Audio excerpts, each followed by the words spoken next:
going to a different economy, and we're going to be learning more about that as we go. But clearly, we're learning that things can be done from remote locations. We're learning that technology can replace people even more than we thought. We're not going back to the same economy. We're recovering, but to a different economy, and it'll be one that is more leveraged to technology. And I worry that that is going to make it even more difficult than it was for many workers.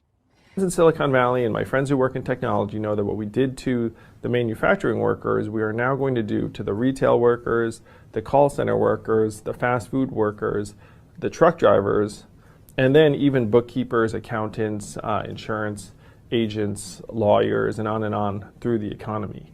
So what happened to the manufacturing workers is a very clear sign. This effort, and China has big plans for this. They intend to seed their digital yuan into the global environment by giving it away to visitors at next winter's Olympics. When they arrive at the airport, they're going to get yuan digital wallets. They're going to receive digital yuan.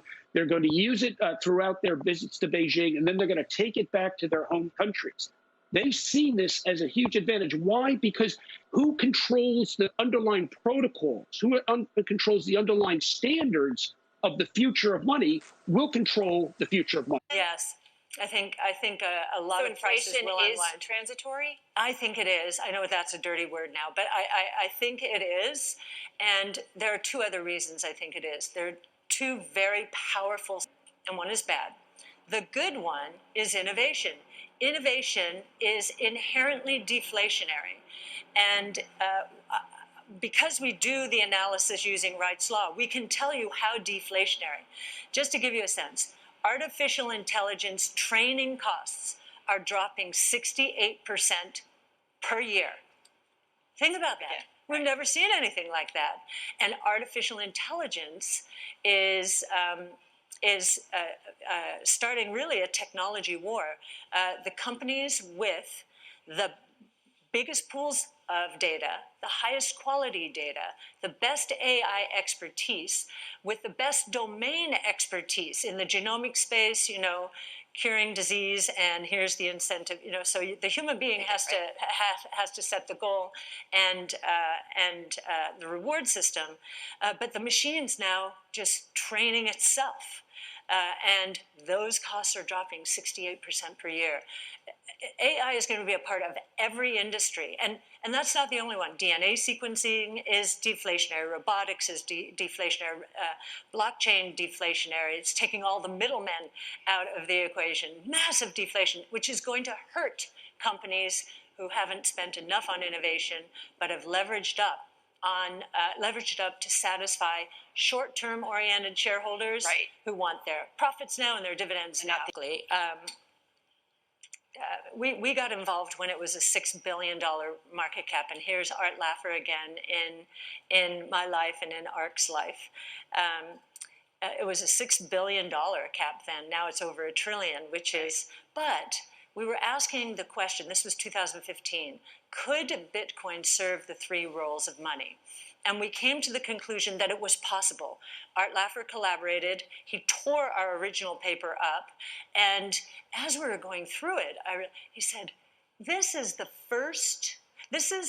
rules-based monetary system I've been waiting for since we left the gold exchange standard, 1971. Right. And I said to him, oh, how big could this be? And he said, well, how big is the U.S. monetary base? And back then, remember, this is a $6 billion cap.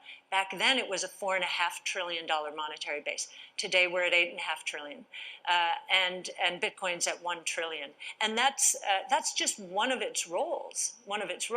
I think the most fascinating thing that's happening is in El Salvador. Have you heard? They deemed Bitcoin, the president, who tweets every day, deemed Bitcoin legal tender. And it was a Bloomberg quiz question. Okay. We do it every week. Anyway. Okay. And sent a Chivo wallet to everyone in the population eligible, so 4 million. 3 million, it had $30 worth of Bitcoin in it.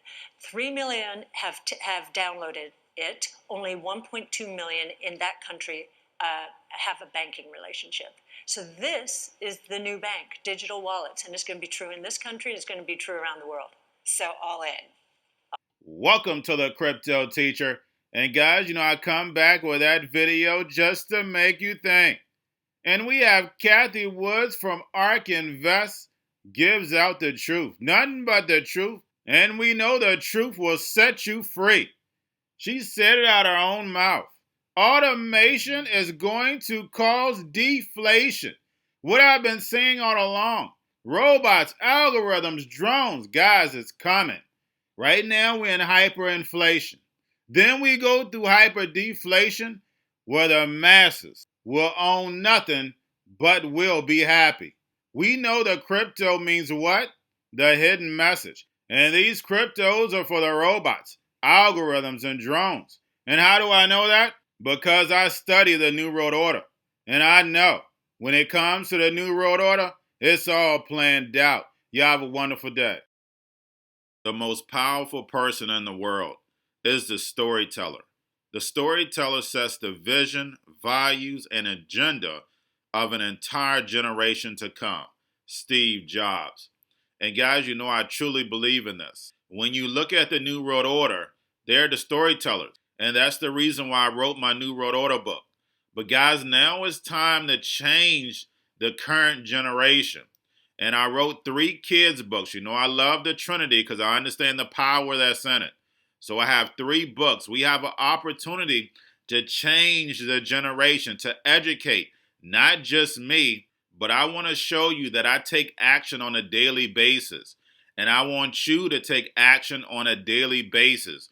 Whether it's your job, whether it's in your community, we have an opportunity right now to educate the masses. I posted this on my Twitter account. Please share, but this is a short clip of the 3 books. There's going to be a clothing line and action figures. Please get these books for your kids, nephews, cousins, friends, so therefore we can start the re-education now. Because as we see, the 4th Industrial Revolution foundation is definitely here. Robots, algorithms, drones, taking humanity out the picture. We have to re-educate. But let's get into the video. Part 1. King Joshua and Grandma Tam save the village. Part 2. King Joshua and Grandma Tam save New York. Long COVID Stories 3. Part 3. King Joshua and Grandma Tam goes to China. It's mandatory to get part 1, part 2, and part 3 of this series. It's time to re-educate Generation Z.